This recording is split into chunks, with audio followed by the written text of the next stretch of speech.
This episode brought to you by Progressive Insurance. Do you ever find yourself playing the budgeting game? Shifting a little money here, a little there, and hoping it all works out? Well, with the Name Your Price tool from Progressive, you can get a better budgeter and potentially lower your insurance bill too. You tell Progressive what you want to pay for car insurance, and they'll help find you options within your budget. Try it today at Progressive.com. Progressive Casualty Insurance Company and Affiliates. Price and coverage match limited by state law. Not available in all states. You will be like God. Human unity with God was severed, and through it all, God's promise remained true. Follow me, Abram, and I will make you great. This is the chosen people. Listen to the chosen people at thechosenpeople.com. That's thechosenpeople.com.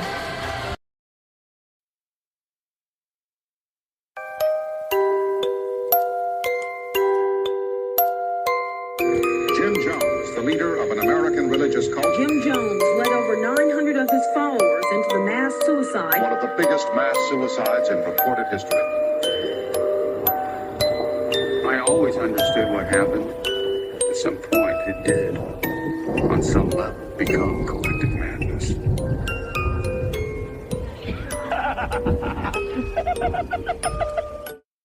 Welcome to another episode of Fringe Beyond Limits. That was great. Yeah. Much needed for this episode. Yeah. Last one was heavy. 100%. Yep. And this one Can't wait to see where this one goes. More like a boulder. is going to be heavier, I think. I think so. Yeah. It's going to be suffocating. Yeah. So if you're joining us, this is part 2 of the Jim Jones Jonestown story. So if you didn't listen to episode 1, go check it out. Yeah. What are you doing listening to part 2 before part 1? I know some people are psychopaths. Yeah, people. Crazy. Stop following in Jim Jones's footsteps. They're just taking notes. Stop taking notes. Only serial killers and cult leaders listen to part 2 before part 1. Yeah. Come on, people. That's true. I love serial killers. Me too. I love cereal. Ooh, what's your favorite? I like the granola kinds of cereal. Okay. So like grape nuts? Ew. Absolutely not. That's not I granola. don't know. That's the first thing that popped in my head when you said. No, I don't know. We get it at Costco. I can't think of the name of the brand, but something Harvest. I don't know. It's like granola clusters. So like, I can't think of it right now. Not like honey bunches of oats. Yeah, that's what it is. They have flakes in those, and I'm not a flaky person. Oh, I mean, well, you sure about that? Yeah, I'm pretty sure. All right. What's your favorite cereal? Ooh, the berry Cheerios. Berry Cheerios. Mm-hmm. Okay. I feel serial killers eat Cheerios, period. That and like Life cereal and grape nuts. I was also told serial killers like licorice. I like licorice. I do like licorice. Like Black licorice. Oh, black licorice? No. Yeah, like the no. anise Oh, flavor. I got next time I see you, some customers from like Germany and stuff, they brought me Dutch candy, all licorice. I'll bring it. Enjoy the shit out of that. Because I'm the only one in my company that likes it. So I have so many. That's how you know when you're an adult. You like licorice. I don't think that's the case at all. You're Italian. I feel like half of the Italian desserts have some sort of anise flavor to it. No. Oh, you prefer the anise Yes. flavoring? Yeah. An ass. I want an ass flavoring. You are an ass. 100%. But that has nothing to do with what we're talking about. Oh, what's your favorite cereal? I love Frosted Mini Wheats. Those get soggy too easily. Yeah. It's so good. Mush. No, That's it's why good. I when eat it gets soggy. the granola kind. Because I hate when cereal gets smushy. I know, but that's also why I'm not a good gay guy. I like the mush in my mouth. I don't like hard things. You might as well just eat oatmeal. Yeah, I like oatmeal. I know. Or cream of wheat. Bull. Yeah. My dad used to eat that. Yeah. Just put Or some farina. brown sugar on there, some raisins. Real good. No. You are crazy. You cray cray. You guys are all crazy. I'm the only normal person in this group here. I don't think so. Yeah. I really, no. Yeah. No. Yeah. You sure about that? 100%. 100%. That's the first time you ever said That was 100. my emphasis on the right syllable. Okay. I wish you would speak like Brianna some more. Okay. That was from a movie, wasn't it? I think so. Put the right emphasis on the right syllable. I think so. Can't tell you what movie that's from. No, me neither. But I Think need on that. I'll noodle on that. Yeah. I'll Google on that. Yeah. Do you know how to spell any of those words? Do a Google. Really? You can't even pronounce those words. Nope. That's why I asked if she could spell them, because I don't even know what those words were. Jeez. So, all right. Well, things that keep you up at night. Who wants to go first? I do, because I want to mess with you guys. All right. I like it. I want you all to take a deep sniff with your nose. You all just ate boogers. Anytime you take a deep sniff, you swallow boogers. Okie doke. Oh, yeah. I love eating boogers. It kind of made me a little dizzy doing that too. What, oxygen makes you dizzy? I was just going to say breathing oxygen. What the fuck is happening to you? A lot of things. Oh, I think, I don't know. Oh my god! I don't know if I did it too much or what. It's just like, or like I'm dizzy. you've never done it before in your life. Like this is my first deep breath ever. I just OD'd on oxygen. Burgers. You know, if she keeps doing that, she's gonna do a cum. Do a cum. I mean. Well, at least these chairs have armrests, so she won't fall out when she passes it. Exactly. This is true. This is true. Sorry, just got to get another shout out in for these sweet chairs. Yeah, no, thanks, of Matt. course. Yeah, thanks. Yeah, thank you, Missy. Yeah, it was my birthday. Yeah. That did it. You should have a birthday every day. Yeah, I Every agree. I agree. We get gifts too. I'll be in my birthday suit every day. Oh, God. Okay. We're taking this show to the road on Yeah, remote. yeah. Please remote. Yes. Yeah. So, all right. Was that it? Just taking a. I mean, think about it. Like, thinking about the fact that you eat boogers every day, but we say don't pick your nose and eat it, but everybody eats boogers. Yeah, that's true. Interesting. Gross. Yeah, I never blow my nose. I always just. Ew. Yeah. Ew. Yeah. And so. Yeah, it's gross. Yeah, that's why I have such a good immune system. Yeah. And so. I just eat not just only mine. Inhaling mites. Yeah, just dust mites. Not just mine. I'll eat other people's burgers too. Okay, this is just going south. Yeah, yeah. You know, I'll put my mouth around their nose and just start. You know, just so gross. Like one of those baby nose sucker things. Exactly. Yeah. You know, thinking about that actually does make me nauseous. Like it really does. All right. And now that we've lost half of our listeners today. Yeah. But if you're driving and puking at the same time, you're welcome. So we'll see you next week. Bree, what's yours? If a person with multiple personality disorder threatens suicide, are there hostages? No. But what about the other personalities? That's all they are, personalities, and they're not real people. Not according to Nefarious.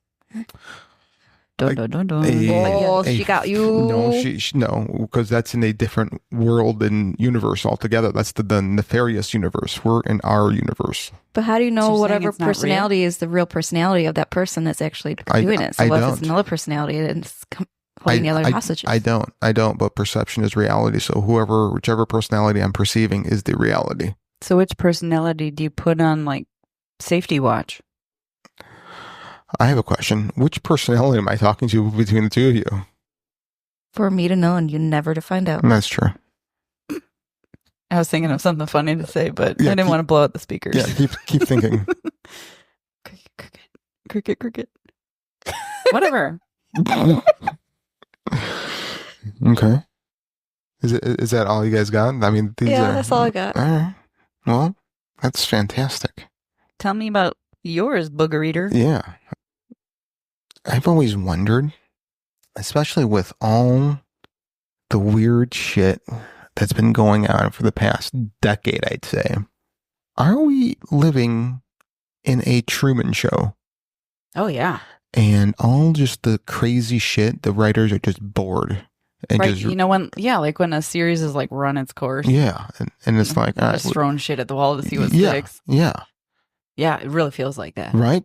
Like I think about that all the time. Are we just living in a fucking Truman Show and the writers are finally gotten bored and are just really fucking with us? Yeah.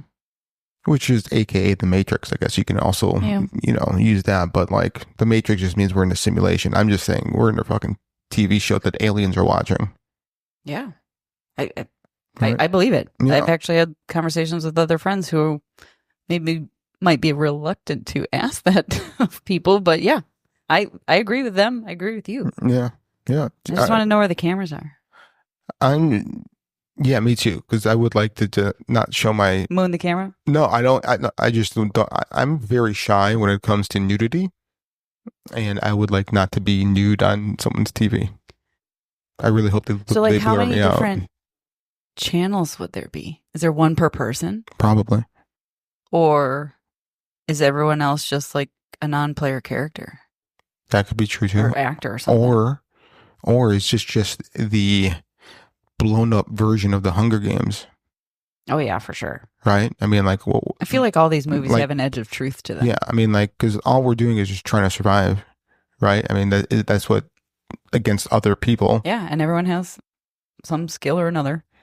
Yeah, so yeah, we're just live action Hunger Games, Truman Show. Nice. So reality TV, that's not really reality. Mm-hmm. It's scripted, right? Right. How much of us might actually be scripted then? Ooh, right. Like how much of us are in the know? Is that what you're asking? And yeah, and how many of us have just been coded to just react, to do X, Y, or Z? Right. And that takes away freedom of choice. Mm-hmm. Or what if it's just, we do have freedom of choice and just people are inserted in our lives to kind of guide us towards a certain path or not. Yeah. Kind of like Jim Jones's mom. Me? Yes. Me plus an A? Me, yeah. Me plus an A. Lynette plus an A. Lynette. A plus Lynette.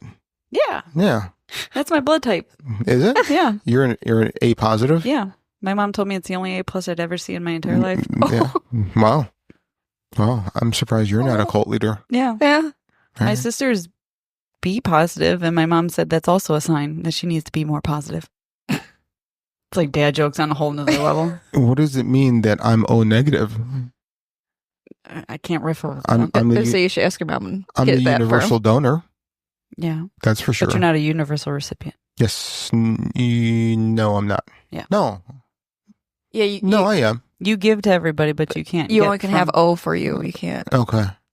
Okay. Maybe. Yeah. Whereas O positive, are they the universal receiver? That's one of the reasons why they want universal giver, incubus, and succubus.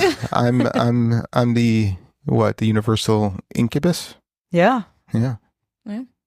Hot damn. Yeah. I love these like full circle conversations. I know, Look right? at that. I can give you guys my blood, no problem. And the D. I can 2 birds, 1 stone. What do you guys think? No. Well, if I'm your cult leader. But you're not. So today. I haven't signed any paperwork. So today I was sweeping and washing the floors. Little story time. Cinderella. And I found just an egg. I showed you guys a picture. Oh, yeah. An egg on my front doorstep. Yeah. Don't know who put it there. It's just really weird. It wasn't correct. It was just a sitting regular white egg. Yeah. So Carrie chicken egg, sent me. So I put it on Facebook. I'm like, hey, does anybody know what the fuck this means? Because I think I'm being cursed. So Carrie, Missy's and Bree's sister, sent me a screenshot. And it says, what does an egg on your doorstep mean? There's a Google for that? There's a Google. She did a Google and sent me a picture of the Google. Okay. You can Google anything. The single egg symbolizes fertility and a new beginning. Finding a single egg on your doorstep means you've been chosen to be their new leader. No. That's creepy. You just added the leader on the end right there. No, I'll show you. Who's new leader? I don't know. It doesn't, it's not a link. It's just a screenshot. Are you going to be the next president? No. He's going to be the next cult leader. Yeah. And it's amazing that this happened. The Easter Bunny as leader. we're doing Jim Jones's That's episode. really fucked up, man. Isn't that crazy? Leader of what? I don't know. Maybe it's just your leader. Leader of the pack. Boom. Vroom, vroom. It's such a great song. We were just showing our age now. So That was my parents' song. I know. I know. That was all of our parents. Yeah. Not mine. Mine were in a different country. Old crusty. Old crusty. Well, what'd you do with the egg? So my neighbor. I mean, you like omelets. Yeah, right. No, my neighbor that. So I talked it over with my aunt. My aunt's like, listen, if it's like a curse thing, it's meant for either you or Missy. You guys can't touch it. So I had my neighbor who so happened to be cutting. Wait, you like physically can't touch it? Right, right. Like what if shovel? Like, or you just can't get near it? Like touch it. So I didn't touch it. I didn't get rid of it. My neighbor who was cutting our grass this morning, he cuts our grass and my other two sides of the neighbor. I showed him. He's like, that's weird. I go, yeah. So I go, why don't you pick it up and throw it off my property? And so I went to go grocery shopping and I came back and it was gone. So he you cursed him. No, because it was meant, if it's meant for me, anybody else can touch it. So I think you got to put like salt over your threshold or something. Yeah, I think semen. I think dance around naked in front of your semen of a righteous man. People would run away if his semen was out there. Yeah, I need semen of a righteous man. Do you guys know any? No. Nope. All right. Well, I'm going to have to. What's the definition of righteous really these days? I don't know, but I'm going to have to do a Google to find a righteous man. Never killed a bug. Maybe on like monster.com or Indeed. Yeah, possibly. Ladders. Yeah. I need a hand job. You can try Tinder. No. Tinder? Yeah. Or Bumble? Bumble, yeah. Yeah, which one's the one for gays? Grindr. Is it Grindr? Yeah. I knew you would know. Yeah. You're not on it? I mean, like not. I've seen you, sassy chapsy. Dude, I do wear my assless chaps on there. See, I know your handle. Yeah. Well, dude. That's so creepy. That is not what I meant. All right. So, continuation of Mr. Jim Jones. So, we left off with what? He was what? Doing all kinds of weird stuff, right? And he went to California. He went to California. So, by the early 1970s, Jim Jones's grip on the People's Temple was at its all-time peak. But so too was the scrutiny from outsiders. Stories of abuse, manipulation, and coercive practices were starting to surface from defectors and investigative journalists. As his paranoia intensified, Jones believed that the only way to protect the church and his vision was to relocate somewhere beyond the reach of American authorities and influence. He chose Guyana, a small country in South America, known for its socialist government and relative isolation. In 1974, Jones secured a lease on a large tract of land deep in the jungle. This remote settlement would become Jonestown, a self-sufficient agricultural commune where Jones promised that members would live out the temple's ideals of equality, community, and shared purpose. For many members, the vision of Jonestown was irresistible, a fresh start, free from racism, inequality, and corruption they faced in the United States. Jones painted Jonestown as a utopian project, a haven where everyone would contribute to the collective good and live in harmony. The promise of building a new world resonated with members who had devoted their lives to the temple's mission. Families sold their homes, left their jobs, and said goodbye to relatives, convinced they were heading to a paradise that would fulfill promises Jones made for years. Lillian James, who moved to Jonestown with her husband and 2 children, recalled, "Jim said this was our promised land, and we believed him. The first few months were hard work, but there was a sense of hope in the air. We were building something that mattered." The reality of life in Jonestown was far from the idyllic vision Jones promised. The settlement was located in dense mosquito-infested jungle with high humidity and oppressive heat that quickly wore down new arrivals. The land itself was not well suited for large-scale agriculture, making food production difficult. Nonetheless, the members toiled from sunrise to sunset, clearing land, constructing buildings, and planting crops. The work was grueling, and many of the settlers had little to no experience in farming or construction. Supplies were limited, and the harsh conditions took a toll on the health and morale of the community.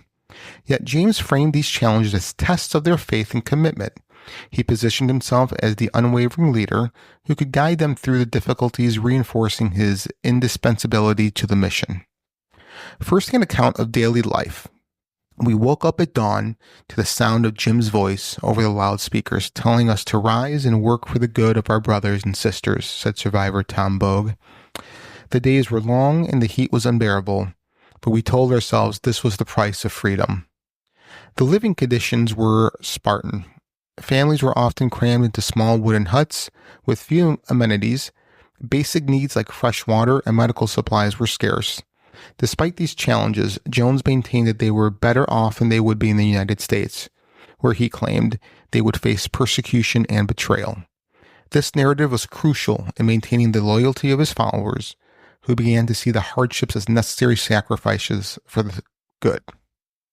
As Jonestown drew, so did the demands on Jim Jones's physical and mental health. By this time, he had developed a dependence on a variety of drugs, including amphetamines to keep him alert and barbiturates to help him rest. The combination had devastating effects on his stability. He became more erratic and paranoid, prone to sudden mood swings, and left followers in constant fear of his outbursts. His speeches, once filled with hope and vision, began to center more on the themes of betrayal, enemies lurking in the shadows, and the ultimate need for loyalty. These sermons were broadcast throughout the compound via loudspeakers, a constant reminder of his presence and control. Former nurse Annie Moore, who worked in the makeshift medical clinic at Jonestown, described Jones's deteriorating state. He was always sweating, jittery, and his eyes looked hollow. Sometimes he'd stay up for days, ranting about plots against us and accusing people of betrayal. It was terrifying to see him like that. Jones's paranoia reached new heights in Jonestown. He believed that defectors and outside forces were plotting against him and that the U.S. government was planning to destroy the temple. To reinforce this narrative, Jones staged nightly meetings where he would lecture for hours about the dangers they faced. These meetings, often mandatory, lasted into the early hours of the morning, leaving the community exhausted and emotionally drained. The most chilling expression of Jones's paranoia in the form of white nights, emergency drills designed to test the loyalty of his followers and prepare them for the ultimate act of devotion, mass suicide. During these events, Jones would announce that enemies were closing in and that their only escape was death. He would distribute cups of liquid that he claimed were poisoned, ordering everyone to drink as a test of their willingness to die for the cause. Although the liquid was not actually poisoned during these drills, the psychological impact was profound. Members learned to accept that their lives were not their own. They belonged to Jones and the temple. The White Knights instilled a deep sense of inevitability about their fate, reinforcing the idea that death was preferable to capture or betrayal. Deborah Layton, who later escaped Jonestown, described the terror of these drills in her affidavit. We sat there holding hands, waiting for the end. Children cried and adults trembled. But Jim just stood there, watching us, making sure we would do as he asked. Even when he said it was just a test, the relief was mixed, with the realization that he could make us do it for real at any time. The White Knights served a dual purpose. They reinforced Jones's control and tested the community's loyalty. But they also normalized the idea of collective death. Over time, the notion that they might die together become embedded in the fabric of life in Jonestown. The conditioning would prove devastating when Jones called for the real White Knight in 1978. There's a lot to unpack there. Yes, there is. I don't know. I'm kind of even still stuck that people are just willing to move to a whole nother country, third world. Like I know that was a section above, build everything but like, from the bottom up. So he sent people when he first acquired the land, he sent people there with Mr. Muggs to start clearing out the land. So it was legal to own a monkey in California anyway. It's California. Who knows? Yeah, I mean, he had a lot of political power and clout there. So he sent people there to start the groundwork of clearing, and then from reading it, they had only room for like 400 or 500 people. But when they Still sounds big. Yeah. But when they got there, they had a little over 900 people, men, women, and children that moved there. So the reason the living quarters were so brutal was because they were so overcrowded, almost, 2 to 1. Yeah. So that put a lot of strain on living conditions. There's just way too many people for what they initially planned for.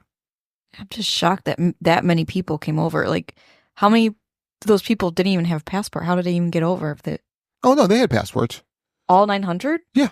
You had to have had a passport.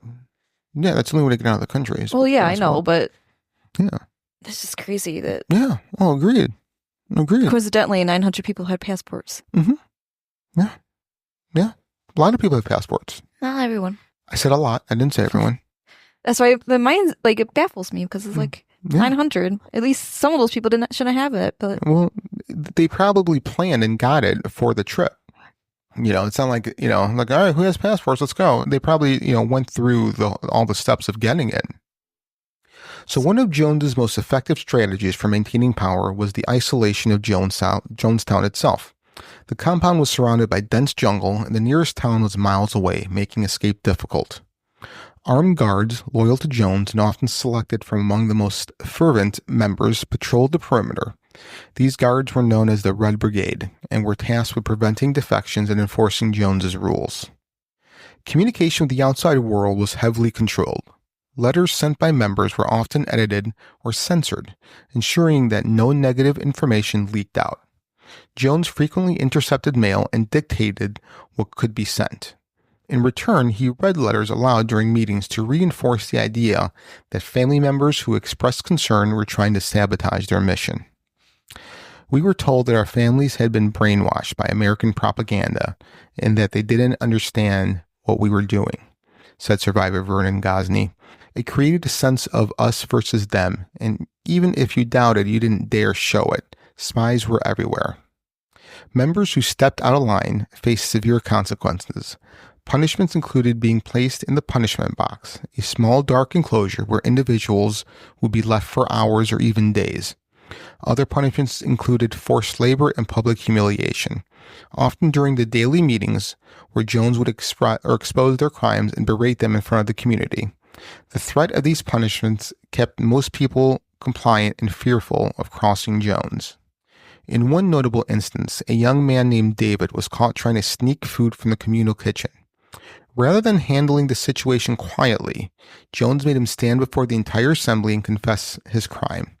He then ordered the boy to perform hard labor under the scorching sun as a lesson to others about the consequences of selfishness. This spectacle reinforced the idea that every action was subject to Jones's approval and judgment. So here I want to play a recording.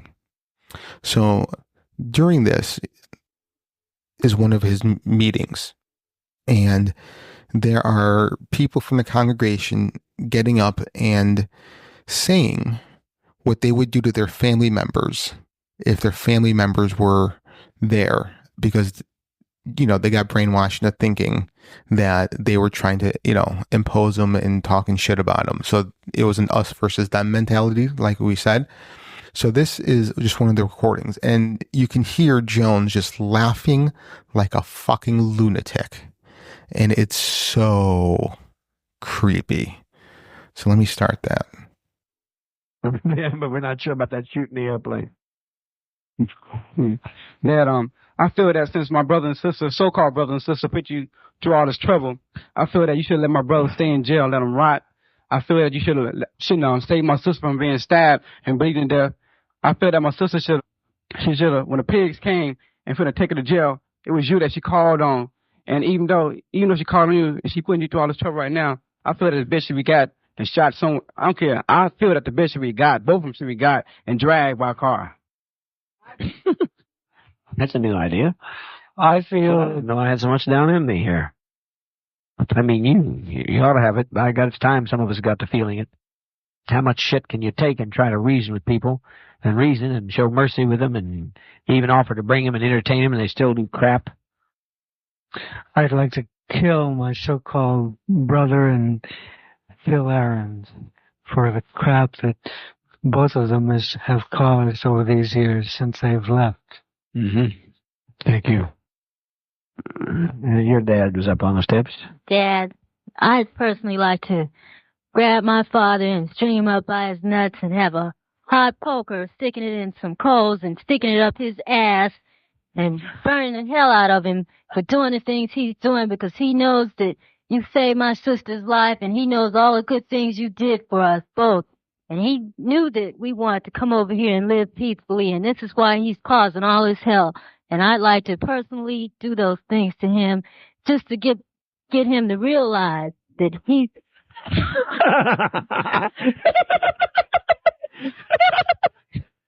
I'm sure when you have him tied up by his balls and a hot booger goes up his ass, he would realize something. It's too much, these people.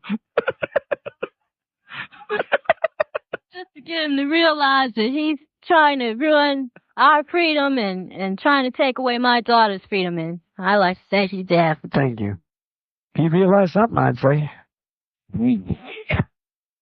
Well, I like to do my so-called mom, the bitch. She hates purse snatchers. I would like to disguise myself and beat the bitch up and drag her ass. Drag her ass. I'll beat the bitch up. I swear, and then I blow the motherfucking ass right up her. I like to do that myself.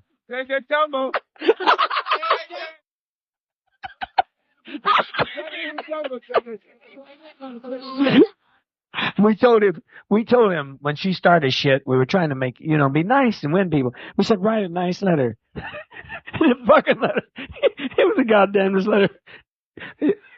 Had to rewrite it 4 times to get it to be nice. You fucking bitch, you don't mess with me, I'll kill you. His mother. What the fuck? Yeah.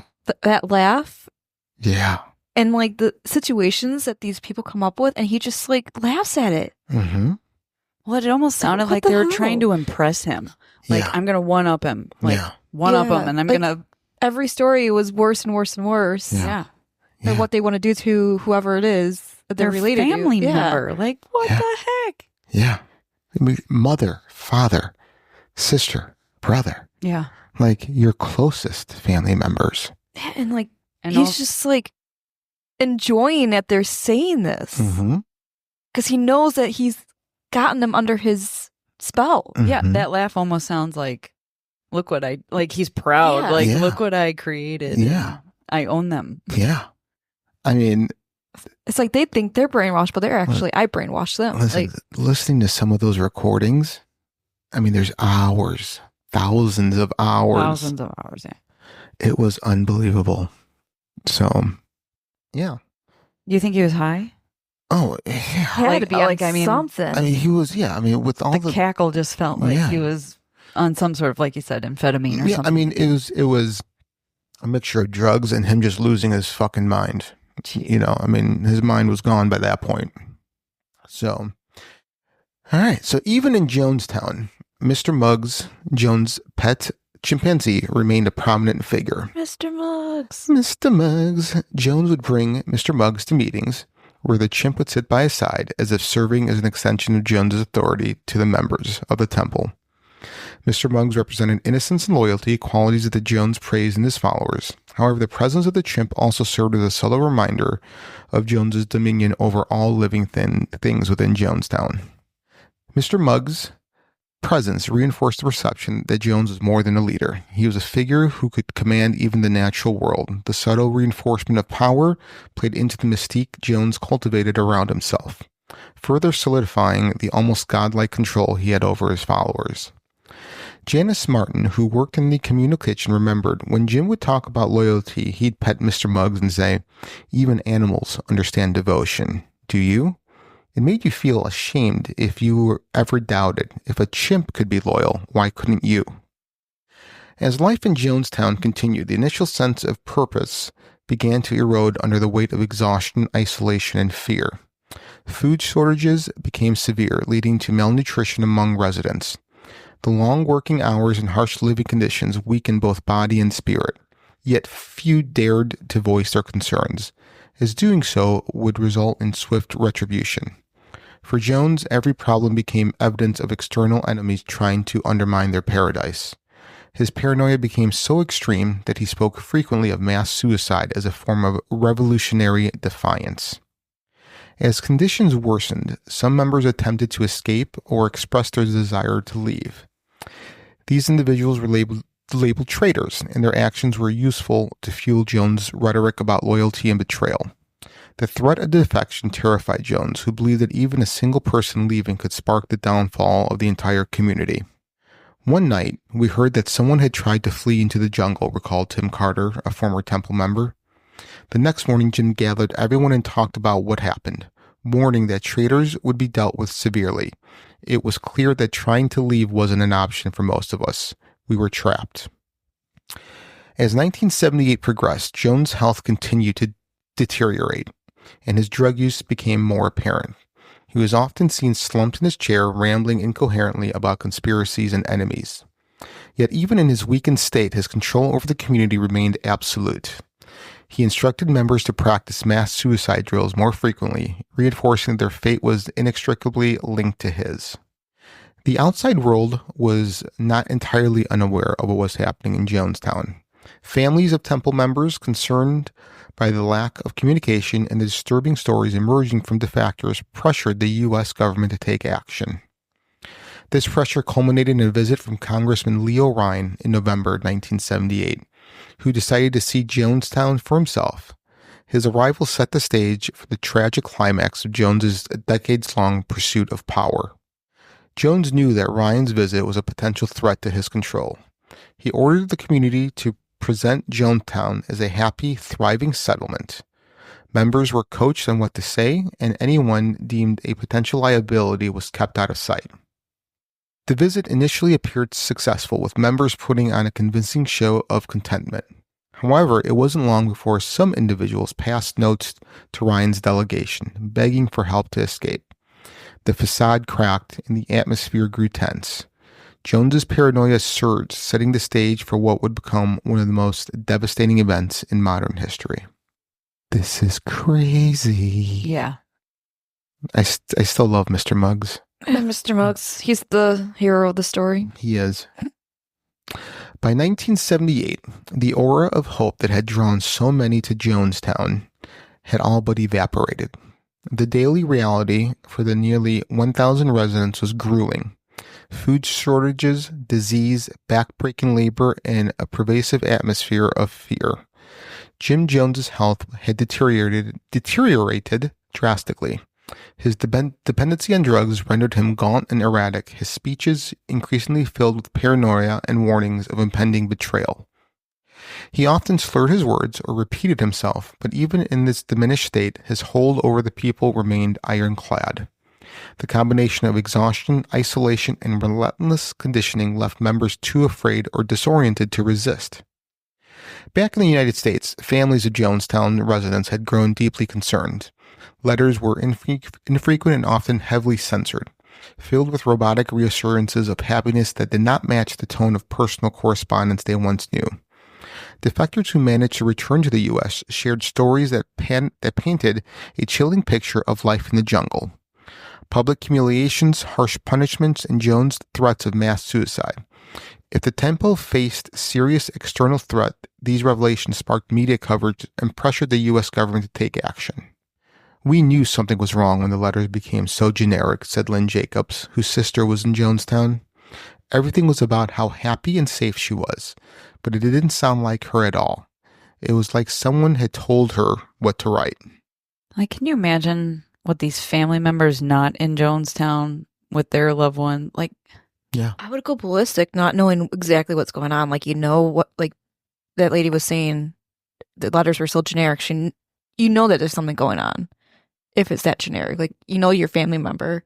Right, and she's thousands of miles away, or your family member in the middle of a jungle. You can't get to them and help them. Right. Yeah, you're like, this is not how they usually Right. write. Like, there's something obviously going on. Yeah. Yeah, and what do you do? Right. And then maybe even also the embarrassment, like, do I tell anybody, my sister or my family member, brother, mom, whatever cousin is involved in this? Right, right. Yeah, I mean, there's like, who do you go to? So many layers. Like, yeah. Wow. Congressman Leo Ryan of California, known for his willingness to personally investigate controversial situations, was deeply troubled by the stories coming out of Jonestown. His constituents included many of the family members who were advocating for action. Determined to see the situation firsthand, Ryan organized a delegation that included journalists, relatives of Jonestown residents, and aides. The group's objective was to assess the living conditions, speak with residents, and determine whether the U.S. government needed to intervene. News of Ryan's impending visit reached Jonestown weeks in advance. Jonestown interpreted this as both a threat and an opportunity.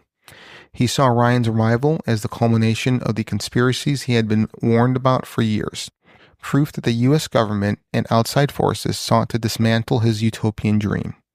Jones gathered the planning commission and devised a strategy to handle the visit. Members were instructed to present Jonestown as a thriving, happy community. They rehearsed conversations and responses, and those who were known to be critical of the settlement were kept under surveillance or coerced into compliance. Laura Johnston Cole, a survivor who was part of the Jonestown community, later described the tense days leading up to Ryan's arrival. We practiced smiling, practiced saying how much we loved it there. Jim said if we didn't convince them, it would mean the end for all of us. We knew he was watching, and we were terrified of what would happen if we failed. November 17, 1978, Congressman Ryan and his delegation arrived in Guyana and made their way to Jonestown. Jones greeted them with a forced smile, exuding a blend of charm and anxiety. He arranged a welcoming party complete with songs performed by temple members, showcasing a sense of joy and community. To the casual observer, Jonestown seemed like the inclusive, thriving commune it was meant to be. At first, everything seemed rehearsed but peaceful, remembered Tim Reiterman, a journalist who accompanied Ryan. People were singing, smiling, and some even came up to thank Congressman Ryan for visiting. But beneath that, you can sense something was wrong.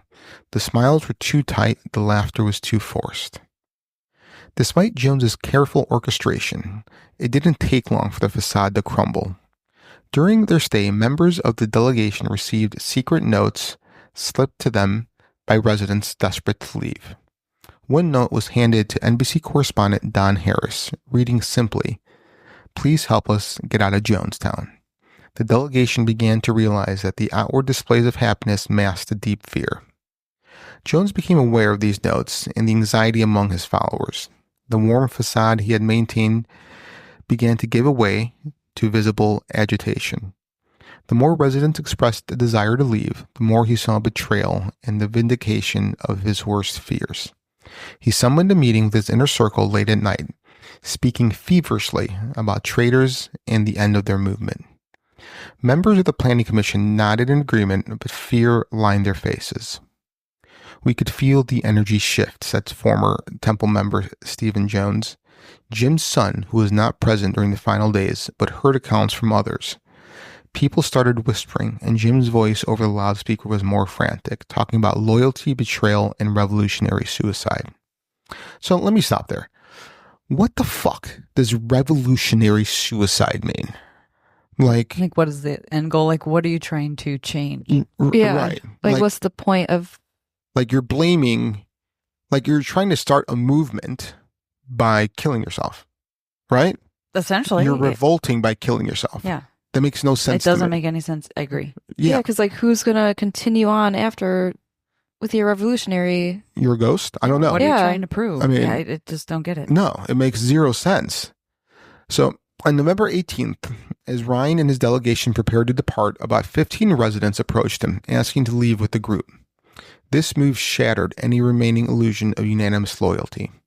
Jones, who watched from a distance, sent temple guards to monitor the scene.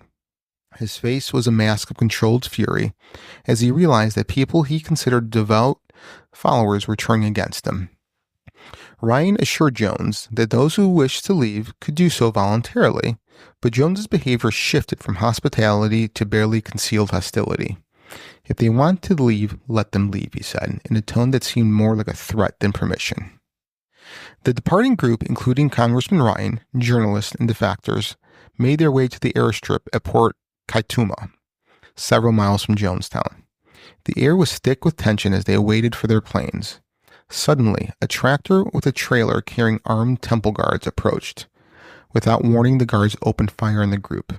Congressman Ryan, along with 4 others, including journalists and defectors, were killed. Several others were wounded but survived by playing dead or fleeing into the jungle.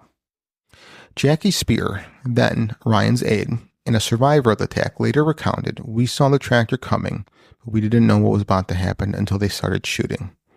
It was chaos, people running, falling, screaming. I remember hitting the ground and feeling the hot sting of a bullet. I thought I was going to die there."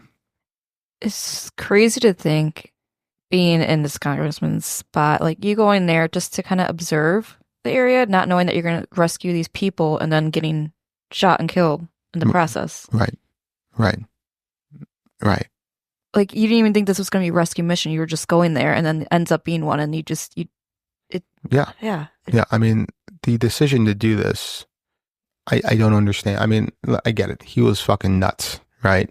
He was paranoid, and he was under the influence of drugs and stress and whatever, and he created his own paranoia. But I just don't understand how he thought that, or anyone within his inner circle thought this was a good idea. So back in Jonestown, word of the attack at the airstrip quickly reached Jones. Whether by messenger or through radio communication, the news confirmed his worst fears. The outside world was closing in. He convened the entire community at the pavilion, the central gathering place in Jonestown. Loudspeakers broadcast his voice through the settlement, summoning everyone for an emergency meeting. Children, parents, the elderly, everyone made their way to the pavilion. Some confused, others already resigned to what was about to happen. Jones's voice, recorded on what would later be known as the death tape, was filled with both urgency and exhaustion. He told his followers that the time had come to make a stand, that they would not be taken by their enemies. "If we can't live in peace," he declared, "then let's die in peace." His words, once so full of hope and purpose, now urged his people toward a collective end. A mixture of cyanide and tranquilizers, blended into flavor aid, was prepared and distributed. Parents, what? I was supposed to say, "Oh yeah." Oh yeah, not Kool-Aid. Maybe that's a Mandela effect. You know what? No, it's not. Unfortunately, it was always flavor aid. Yeah, but here's the thing. But the memory that everyone thought it was, don't drink the Kool-Aid. Well, yeah, I mean, because everyone thought it was Kool-Aid. I mean, I think Kool-Aid is just a generic term. Well, it was probably... It's both a brand and a generic term, you know? Probably colored, and people heard aid, so they put Kool-Aid instead. But, I mean, like, if you're going to do this, I mean, spring for the good stuff at least, right? Well, they didn't have enough food. They probably didn't have enough money. I probably drank some. I can't talk. That's what I gave you guys earlier. Lovely. Yeah. Oh, damn it. That's why I BYO my Yeah. Words are hard. What did you do to me? Yeah. Don't worry about it. So parents were instructed to give the concoction to their children first, a directive that turned the air into a symphony of cries, sobs, and whispers of comfort. Some mothers hesitated, but the presence of armed guards and Jones's insistent voice left them no choice. The children were the first to die. Their bodies convulsing as the poison took effect. The sight broke the spirit of many adults who then drank willingly, either out of despair or the belief that they were sparing themselves a worse fate. Odell Rhodes, one of the few who survived, recounted the scene. It was hell. People were lying on the ground, shaking and foaming at the mouth. Jones was pacing, shouting that this was the only way. I remember slipping away, hiding under a building, trying to block out the sounds around me. As bodies fell around him, Jones did not drink the poison himself. Instead, he was found dead from a gunshot wound to the head. Coward. Fact. Mm-hmm. Believed to be self-inflicted or carried out by a loyal follower at his command. Nearby, the lifeless body of not Mr. Muggs! No! Ugh. Don't kill the animal. Mr. Muggs' pet chimpanzee lay as well, symbolizing the complete collapse of the world Jones had built and controlled. What a bastard. Whoever killed him. I hope they go to hell. So, how does someone just buy that much cyanide and tranquilizers and it doesn't flag anyone's attention? This was 1970s. Yeah, but like... There was... I mean, I don't know how much cyanide it takes to kill someone, but I mean, you have 1,000 people here, so it's not like a teaspoon. Right. So how that... I mean, there was no regulations on this stuff back then. If it was something that he's been like planning for who knows how long, he probably was like every year or every month he was like getting it and just stocking it up. No, I don't even think it was that. I just think there was no tamper-proof on like medicine until the Tylenol stuff happened. That was like 90s. 80s. Oh. Yeah. It was early to mid 80s, like 83, 84 maybe. I was alive. They tried. They missed. Yeah. So yeah, there was no regulations on any of this stuff back then. You know, I mean, you could buy like even like a good Samaritan, a good citizen was like, hey, somebody's buying a truckload of cyanide and tranquilizers. That seems kind of weird. So here's the thing: is you're in Guyana. There's no regulations there, especially in the 70s. It's a third world country. I get it. You know, I'm not saying that they're bad people, but I'm just saying that there was zero. How did they get the monkey to drink it? Oh, no, I think he was shot. Oh. He was probably shot. I have another question. Yeah. I love it. Although I just forgot it because you told me the monkey was shot and it made me really sad. Yeah. I guess I forgot. I'll remember. Okay. Yeah, just go ahead and interrupt when you remember it. Interrupting cow? Yeah. Moo! When Guyanese authorities arrived at Jonestown, the scene was one of... I remember. Okay, go ahead. So, do you think you would have maybe, and this is maybe just interested in your opinion, do you think the governor, what was it, Senator? Yeah. Do you think by him coming, he was the reason that everybody died? Or do you think that Jones would just continue on these fake suicide, or whatever they call white nights? White nights. I think Ryan visiting sped up the timeline. I think the writing was on the wall that they were all going to eventually die. They were all going to do this revolutionary suicide one way or the other at some given point. I just think Jones was waiting for a catalyst to make that happen, to launch. And the people were just hoping like maybe he'd die because he's already sick and ill. And I mean, I just wondering if he would just keep up the ruse or no. I think they were headed that way, and I think any little act against them would have been that catalyst. This just expedited that timeline, gave him the reason to do it, and especially after he gave the order to sabotage and shoot him at the airstrip. I mean, it was done. You know. I know. I was just wondering if they never showed up, if the word never got out, would it ever come to a head? Would this ever have happened? Yeah, no. I think it was going to happen one way or the other. I mean, he was far gone. He was so far gone. Yeah. So when Guyanese authorities arrived at Jonestown, the scene was one of unimaginable horror. Bodies lay scattered across the compound, many still holding hands or lying next to loved ones.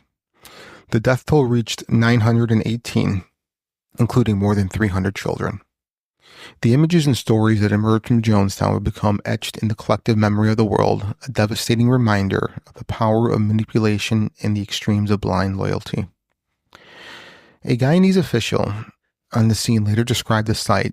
The silence was overwhelming. You could hear the jungle around you, but in the camp there was nothing, just rows of bodies. Some intertwined in final desperate embraces. The heat made the scene even more unbearable, and the air was thick with the metallic scent of death. It was as though the jungle itself had conspired to trap the sound of their final moments. The news of Jonestown spread rapidly across the world, initially with confused and incomplete reports. The magnitude of the massacre stunned everyone from political leaders to the general public. The number of deaths was so high that initial estimates were wildly inaccurate, underreporting the scale of the tragedy. As journalists and officials continue to investigate, the real count, 918 people, including more than 300 children, emerged, making it the largest loss of American civilian life in a deliberate act until the attacks of September 11th. Photographs and footage from Jonestown showing bodies sprawled across the compound and the now infamous vat of cyanide-laced flavor aid became an indelible image of newspapers and television broadcasts. The narrative quickly turned from shock to searching for explanations. How could one man persuade hundreds of people, including children, to take their own lives? The term drinking the Kool-Aid soon entered the public lexicon, symbolizing blind, destructive loyalty, even though it was flavor aid that was used. Do you think Kool-Aid stock took a dump that day? Did it take a dump or get more popular? I don't know. Good question. I don't know. But again, I think it was just Kool-Aid as a term of juice. It's like saying a Kleenex. Yeah, or jacuzzi. Tissue. Or yeah. Jacuzzi. Yeah. The U.S. government faced criticism for failing to act sooner, given the multiple warnings from defectors and concerned families. There were congressional hearings to investigate what had gone wrong and how a community of American citizens could come to such a tragic end under the nose of a foreign and domestic authorities. Guyana, too, grappled with its role in allowing Jones to establish such a significant and insular enclave within its borders. The process of recovering and identifying the bodies was grueling and traumatic. U.S. military personnel and forensics experts were dispatched to Guyana to manage the scene. The sheer number of corpses, the tropical heat, and the rapid decomposition of the bodies complicated the recovery mission. Many bodies were initially unidentifiable, leading to distrust for families waiting for news back home. A soldier involved in the recovery operation later described the difficulty. The smell, the sight, it was something none of us were prepared for. We had been told the numbers, but until you stood there and saw it, lines of people lying next to each other, small children clutching at their parents, it didn't seem real. Many of the bodies were returned to the U.S., while others who remained unclaimed were buried in mass graves in Oakland, California. These burial sites became places of mourning and reflection, with memorials erected to honor those who perished not as faceless members of a cult, but as individuals who had once believed in the promise of a better life. The few who survived the massacre faced an entirely different kind of ordeal. They returned to a world that struggled to comprehend what had happened. The survivors were met with a mixture of sympathy, disbelief, and suspicion. Many carried immense guilt for having survived when so many others, including close friends and family members, had not. They had to contend with the trauma of witnessing the massacre and the memories of their years in Jonestown. Odell Rhodes, who had managed to hide during the massacre, later described the emotional aftermath. It's like I died that day too. Every night, I'd hear the cries of the children, the final gasps of people I loved, and Jim's voice telling us this was the only way. You never stop hearing it. Survivors also face stigma from those who question how they could have been part of the People's Temple in the first place. The complexity of Jones's manipulation, combined with the idealism that initially drew so many to the movement, was hard for outsiders to understand. Survivors struggled to explain what had begun as a genuine quest for community and justice had devolved into a nightmare under the influence of a man who wielded an extraordinary psychological hold. Jim Jones's biological son, Stephen, was not present at Jonestown during the massacre. He had been in Georgetown, Guyana, as part of the Temple's basketball team. Wait a minute. Yeah. They had a basketball team? Were they any good? Oh my, I have no idea. You're not allowed to leave, but my son can go play basketball. Yeah, well, the Temple's basketball team, it wasn't just his son. There had been other basketball players from the church. Oh, that's what they're saying. Yeah. A local traveling team. Wow. He and other team members heard the news in a state of disbelief and horror. Over the years, Stephen has spoken openly about the impact of his father's actions on his life.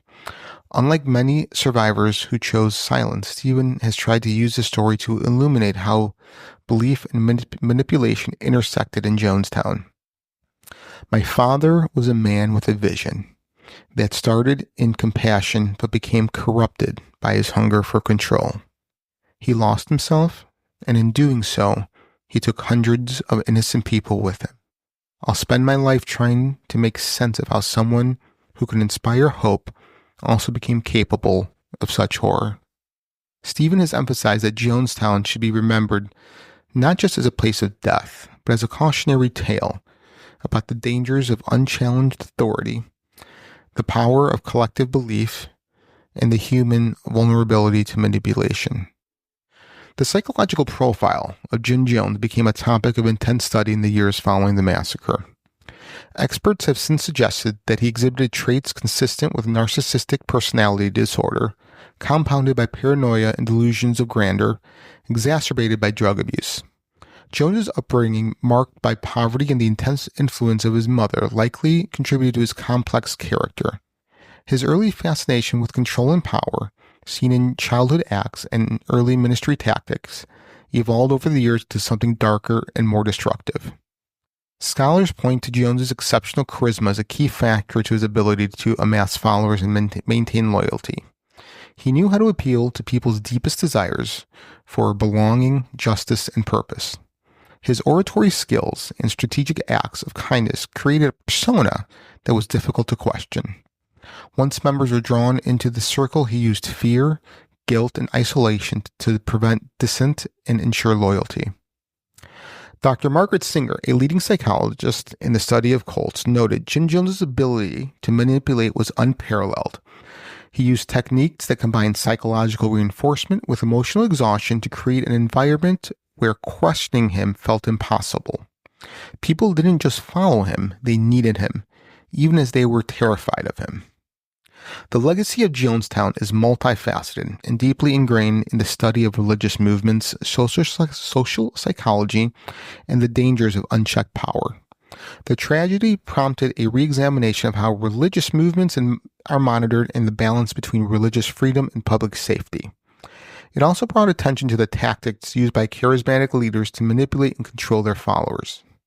The U.S. government and religious organizations were forced to address how such a community could exist without intervention. New policies aimed at cult deprogramming emerged, and awareness campaigns were launched to educate the public on the warning signs of manipulative organizations. The tragedy of Jonestown also led to the formation of support groups for former cult members and their families, recognizing the complex trauma associated with such experiences. Jonestown has become a symbol of the perilous intersection between idealism and authoritarianism. The story was taught in... What was that? Yeah, exactly. I stumbled across that word. You're doing great. Thanks. The story is taught in sociology, psychology, and religious study courses as an example of the profound influence that leaders can have when followers surrendered their critical thinking and autonomy. Memorials dedicated to the victims have been erected in various places, most notably at the Evergreen Cemetery in Oakland, California, where many of the unclaimed bodies were interred. These sites serve as a place for reflection, urging visitors to see beyond the term cult and recognize the human cost of such tragedies. The story of Jonestown is a sobering reminder of the potential consequences when hope is manipulated by a charismatic leader with unchecked power. What began as a mission for social justice and equality devolved into one of the most horrific acts of mass death in modern history. Jonestown underscores the importance of vigilance in the face of authority and the critical need to foster environments where questioning leadership is not just allowed, but encouraged. For the survivors and family of those who perished, the impact of Jonestown is both deeply personal and universally tragic.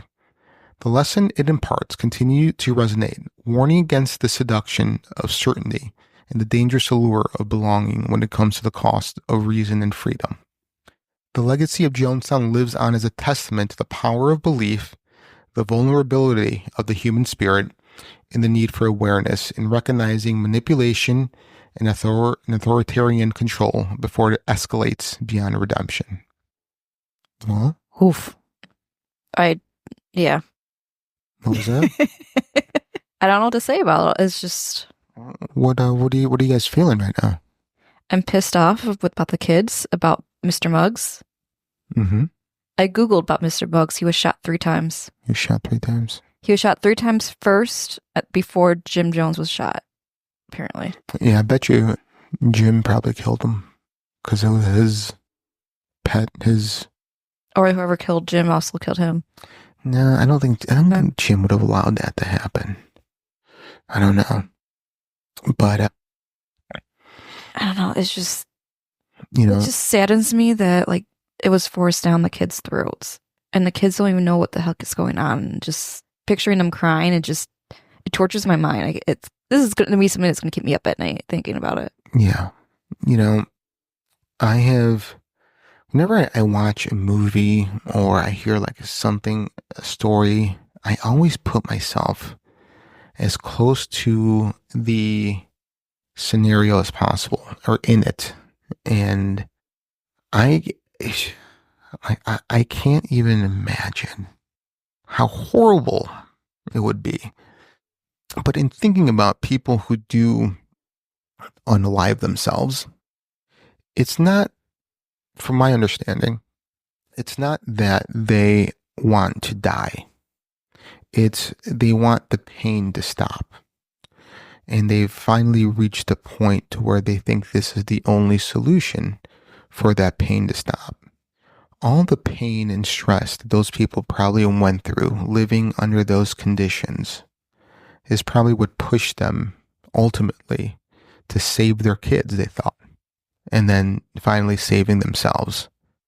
So I think the people in the end felt they were doing what they were doing was mercy instead of killing. So that kind of helps me wrap my head around it a little bit better, I guess. Yeah, I can see that. You know? Mm. So yeah, final thoughts, ladies? Don't join a cult. But also don't be afraid to ask questions. Don't be afraid to ask for help. You know, in the climate that we're in, society, with politics, and how you question anything and you're deemed the bad guy, I feel as though, like, as a nation, we're headed down this path. And I think it's so fitting we did this during this time. Yeah. You know? And mind you, I think the three of us all agreed never to talk about politics, you know? Yes. But I'll never say what I feel about them on the show. But when you look at the landscape right now, and it doesn't matter what side you're on, all they're asking for is complete obedience. That is not. This is just a microcosm of the macrocosm. Yeah. And I was worried that you were going to ask me what my thoughts were on this, because that's exactly what I was thinking. Might be a magnification glass on something, but I agree with you. We are living in a world where you said it better than I can. So thank you. Yeah, no. So I just hope that our free thinking ways come back to us and we all start questioning not just what we see as the opposition, but also the people that we feel are leading us. Yeah. We should question everything. Everything. And come up with our own. It doesn't have to be political. It could be religious. Absolutely. It could be at work. It could be in your own family. Yes. You know? 100%. Yeah. This far. And I'm not saying that to divide people, but think about where your information is coming from and how you think. Is it your thought or is it somebody else's thought? Right. And when you do react to the opposition, we should start reacting out of a place of grace and understanding, opposed to defiance and hatred. And that reaction should be a self-reflection of what you have on the inside. Exactly. Where is that coming from? It's not the other person. That other person might have sparked something in you, but what can you do about it? Where does that stem from? Right. Yeah. Yeah, no, that's very true. The way you react to a situation is what you hold inside of you. It says more about you than it does the other person. Exactly. So just remember, we love you guys. We do. Thank you for joining us. And tomorrow's the anniversary, so send some prayers up for whatever you believe in. Yeah. So be mindful. Yeah, very mindful. And we're going to play out a few minutes of the death tape. So if you guys want a little clip of what was going on, sit tight.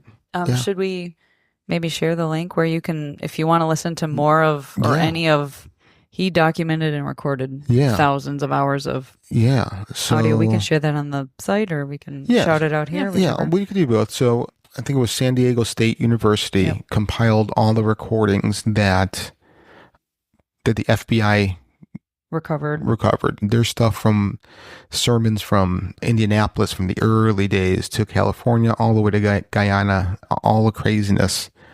So that's just, what is it? Jonestown. .sdsu.edu. Yeah, so you guys can go there, or you guys can go to our website, fringebeyondlimits.com, and under the show tab, we'll have the link there as well. Yep. So, all right, guys. This has been a fucking train wreck. Yeah. Well, I'm Frank. I'm Bree. And this is Lynette. And you've been listening to Fringe Beyond the Limits. How very much I strive to my best to live a good life. In spite of all of my pride, a handful of our grouping with their lies have made our life impossible. We're ready to test ourselves from what's happened here.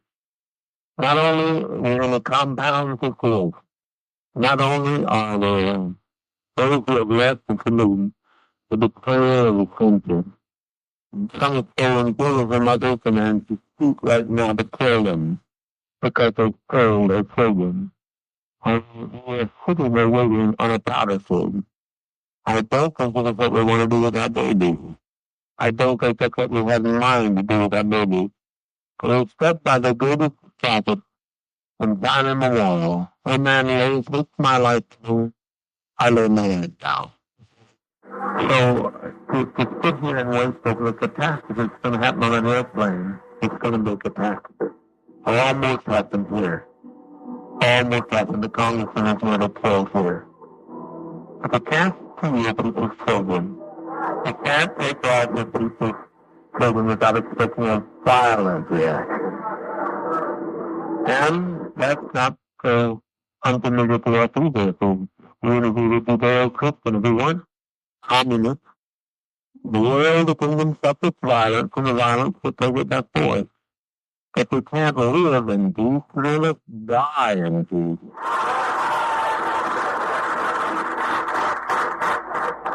And then perfect road, I've been sick. Scratching Malcolm said, I don't know, he said that this morning. Like what? He said, if it's only work one day, it would work why.